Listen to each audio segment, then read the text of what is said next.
Kalau korang nak tengok baby ni ada degupan jantung ataupun tak, ini bahagian kepala baby. Dekat sini kita nampak otak baby. Dekat sini adalah rongga mata baby. Kawasan ni bahagian hidung baby, rahang baby. Kat sinilah area air dekat anti yang kita nak ukur tu. Di sini bahagian badan bayi.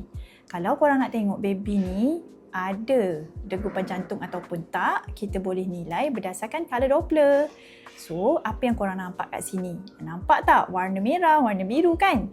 Kat sini aliran darah dekat bahagian jantung. Yang kat sini ni bahagian darah dekat bahagian otak baby. Yang ini di bahagian tali pusat baby. So, korang, tali pusat ni penting juga. Sebab apa? Tali pusat ni lah yang memberikan makanan dan juga sumber oksigen kepada baby. Melalui apa? Melalui tali pusat sambung kepada plasenta iaitu uri yang mana akan melekat kepada dinding rahim ibu. So korang apa lagi?